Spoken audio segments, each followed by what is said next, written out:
Welcome to just ఆ minute Jesus. మత్తయి 3:7 మారు మనసు తగిన ఫలము ఫలించునంటూ బాప్తిస్మిచ్చే యోహాను ప్రపంచానికి గొప్ప సందేశాన్ని తెలియజేయడం జరిగింది. మార్క్ ట్వైన్ అనే అమెరికా రచయిత మానవుని జీవితంలో 2 దినములు చాలా చాలా ప్రాముఖ్యమని చెప్పడం జరిగింది. మొట్టమొదటిగా పుట్టినరోజు, రెండవదిగా ఎందుకు పుట్టామో తెలుసుకున్న రోజు చాలా ప్రాముఖ్యమని చెప్పడం జరిగింది.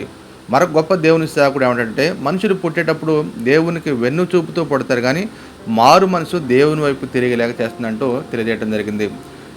నికోదేము అనే దేవుని యొక్క ఇశ్రాయేలు యొక్క బోధకుడు యేసు ప్రభు దగ్గరికి వచ్చాడు. ఒకడు దేవుని రాజ్యం చేరాలంటే ఏం చేయాలన్నప్పుడు ప్రభు చెప్పారు, ఒకడు నీటి మూలముగాను ఆత్మ మూలంగా తిరిగి జన్మించాలని చెప్పడం జరిగింది.